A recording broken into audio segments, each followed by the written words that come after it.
Hey everyone, welcome to I Just Watched. I'm Joseph, and we're about to discuss the finale of the She-Hulk Episode 9. But before we get into the series, I gotta hit you with the usual, which is hopefully you like this enough to smash that like button. Don't forget to subscribe, hit the little bell to get notified. I gotta hit you with the spoiler warning for this episode and the series as a whole. Hopefully you've been watching. Overall, the series had like two good moments for me, two good episodes that I was like, okay, this is really enjoyable. And the rest of it just felt like a giant missed opportunity. Even the ending in this episode, which is first the false ending. Emil is Abomination, Todd is Hulk King, and he becomes a juice bro. Hulk shows up. Before I continue, why does Hulk look so small next to Abomination? Those are equals. Why? Like, Hulk was literally, let's fight, and Abomination was like, okay. It made no sense to me. That bugged the hell out of me to begin with. The nonsensical, over the top, false ending. Tatiana shows up. I know they made it nonsensical and, for lack of a better word, just bullshit on purpose to give us the ending they did give us with the whole fifth wall break, very Blazing Saddles, through the menu to the studio to talk to Kevin. I love the idea, but to me it feels poorly executed. This idea shouldn't have happened at the end of the season to end the episode, to end the season. To me, this should have happened episodes ago. This should have happened in 5 or 6. The reason I say 5 because in 4, she's trying to have a date. She has to do some Hulk shit. Fights demons, comes back to her date. The date walks out because he doesn't like Jen. And then, you start going down that rabbit hole. I was like, you know what? I think that would have been a moment where she's like, no, this is my show. Things are gonna go my way. And have her do that whole breakout, go speak to Kevin and have that conversation and adjust how she wanted her show to go forward. Transition into being both Jennifer Walters, attorney at law, bad bitch in the courtroom, and She-Hulk, hero, defender of Earth. Like, being both and slowly transitioning to that.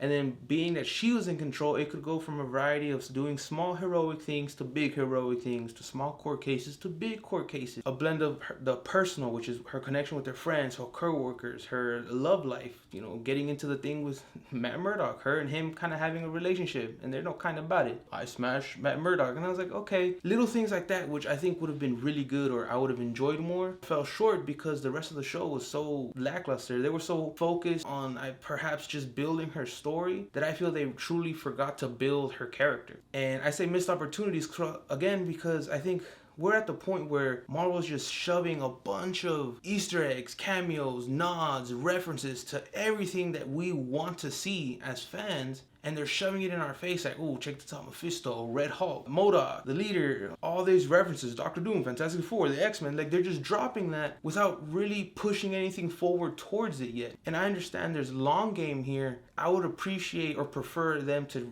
reduce how much of that just throwing it in our face. Like, hey, you said X-Men? Oh, they're coming. X-Men? What? Oh, you expect something about them? Nah, we're just gonna tell you about it. I would prefer them to drop 1 or 2, 3 smaller, subtle hints, but that actually develop. Hulk King, Intelligentsia, that connects to leader, MODOK, includes so much more. The next time we're supposed to see her is Captain America 4, and there was nothing there. Even here, Kevin was like, yeah, you're not going to be on the big screen, but they already confirmed she is, so in that conversation, she'd be like, yeah, you'll be on the big screen. She's like, big screen? He goes, don't worry about it. Little things like that are such missed opportunities to me, thus making the whole show a missed opportunity. You have a character who is powerful enough to communicate with fans directly.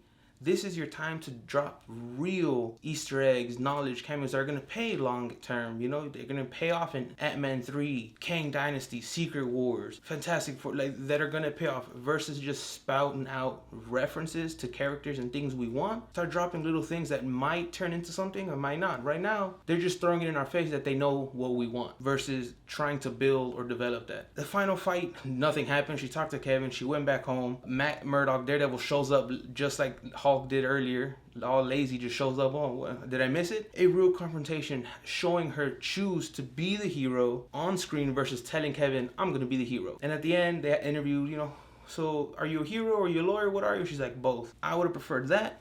Again, episodes earlier, see her develop, and then at the finale of this, when Hulk shows up with his son, Scar, that also would have meant more versus him just showing up, oh, hey guys, this is my kid. Scar can be a cool character and neat because of his storylines. He's hit or miss, but Scar reminds me of Teenage Trunks with his sword.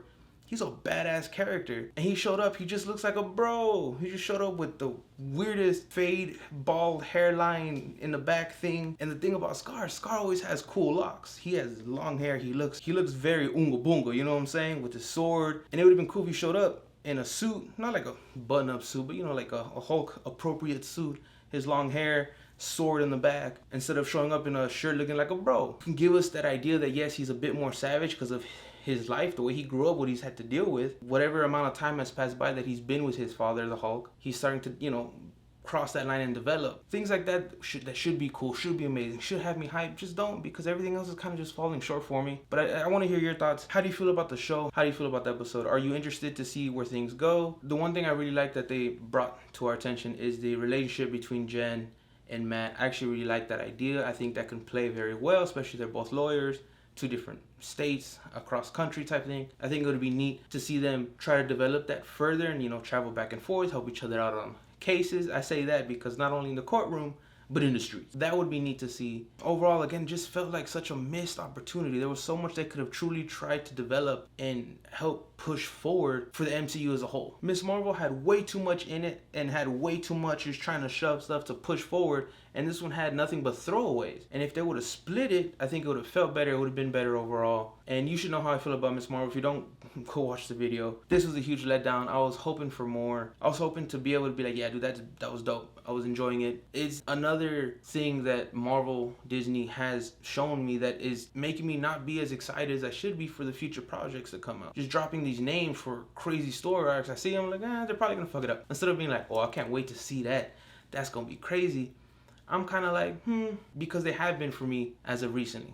Pretty much everything I've seen recently has been lackluster and missed opportunities. I'm hoping Wakanda Forever is amazing. It feels amazing, but their trailers are always good. Their trailers usually have a bunch of bullshit in it that doesn't happen. So, gotta wait and see. Again, lastly, hear your thoughts. How do you feel about the show? Where do you think it's going? Do you like it? Did you like it? How do you feel about it? I want to hear it down below. Comments, questions, concerns. Give me your theories. Where do you think this takes She-Hulk in the future with Captain America 4? And then where do you think this takes the MCU into the future? Let me know. I love hearing from you. But until next time, stay safe, be well. Adios.